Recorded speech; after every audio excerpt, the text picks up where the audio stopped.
Welcome. You with the nasty pastor, and I'm back with another chapter. Read from Ramses, Volume 1, Series 1, The Son of Light. Right now, we're entering chapter 8, and I must say, you know what I mean, he didn't have the regular childhood most kids have because he was being groomed to rule, to be a king, to be a pharaoh, to position himself in this world to be looked upon as a god, G-O-D. You understand me? So we need to sharpen up on our parenting skills. We really need to show our babies how and what self-preservation is. You get what I'm saying? Self-preservation is. You know, you could take a small piece of your property in your backyard and give them a piece of land for them to cultivate food. You see what I'm saying? You could do it on your balcony. You could do it in their window. You know, it's detrimental to know how to read, write, and process. You get what I'm saying?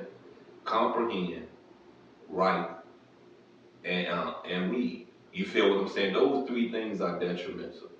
Now, that's part of self-preservation also, being able to know how to do these things where you don't have to go to other people and ask for answers. You feel what I'm saying?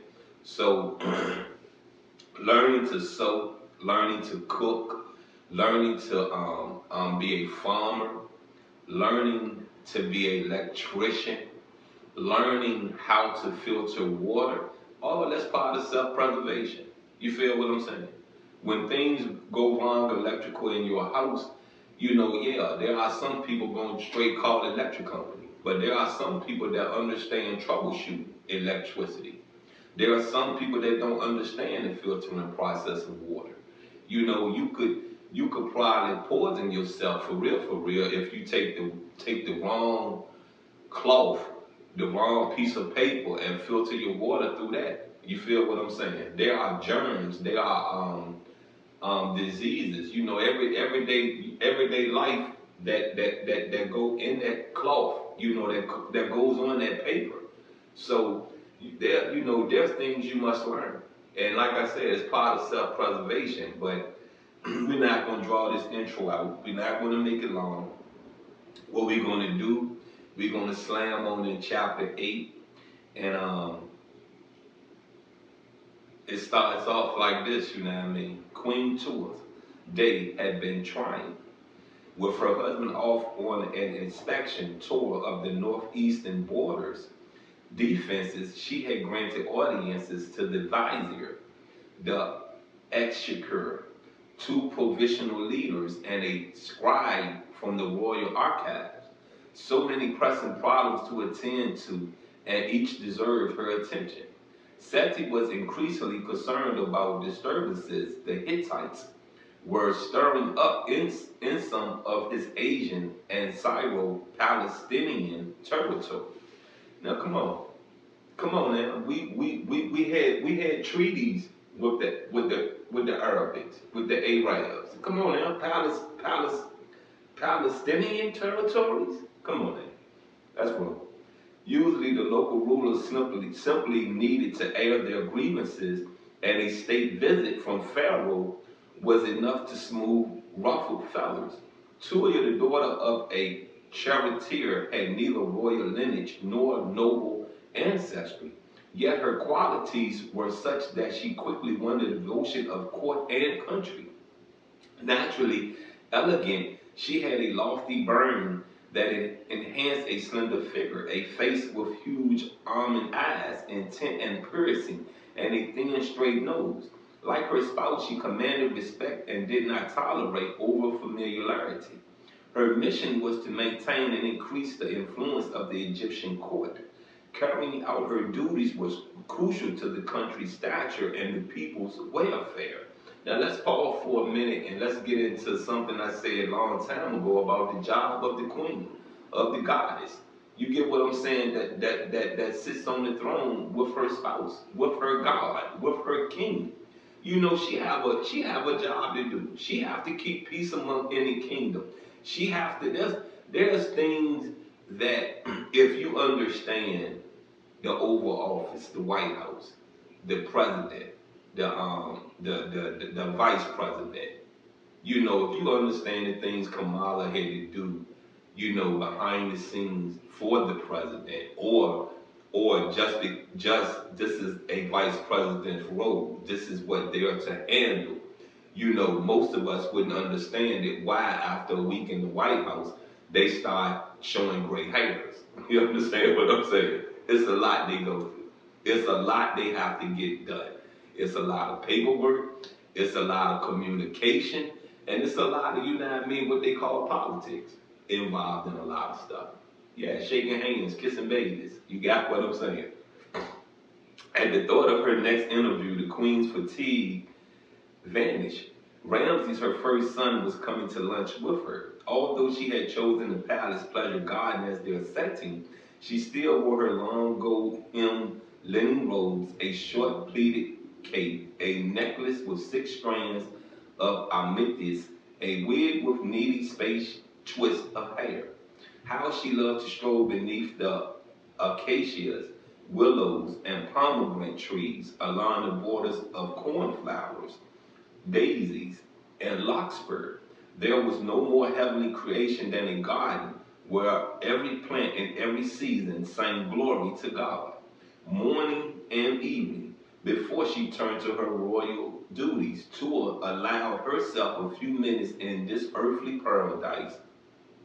When Ramses arrived at her side, the queen was astonished. In just a few months, he had grown strikingly handsome. He gave an impression of power. A hint of the adolescent remained, of course, but the carefree child was gone. All right, let's end this chapter read right here. And you know, I'm understanding that he comes from a strong mother. I'm understanding he comes from a strong father. So he's going to be strong. You feel what I'm saying? He's going to be strong. But we must remember, you know what I mean? None of us are perfect. There is a flaw somewhere in someone that got it 90% together. You feel me? Got it 99. I'm going to give you all the way to 99% together. There's a flaw, whether it's a 1% flaw, a 5% flaw, a 10% flaw, or a 20% flaw. And that's usually what it is, the 80-20 rule. You're going to go out here, you're going to find Mr. or Miss Right, and 80% of them going to be accurate to completing your circle of life. 20% is going to be the BS that y'all struggle throughout y'all relationship, throughout y'all marriage. And if all it is 20%, if all it is 20% and there's no cheating, there's no lying, there's no stealing, there's nothing detrimental to your health or to the health of your relationship or your marriage, then that 20% don't amount to nothing, because you got 80% good, 20% bad. We all want it 100% good, but none of us, you get what I'm saying, is perfect, and we're always going to fall short of being perfect, of following the blueprint to heaven. You get it? You get what I'm saying?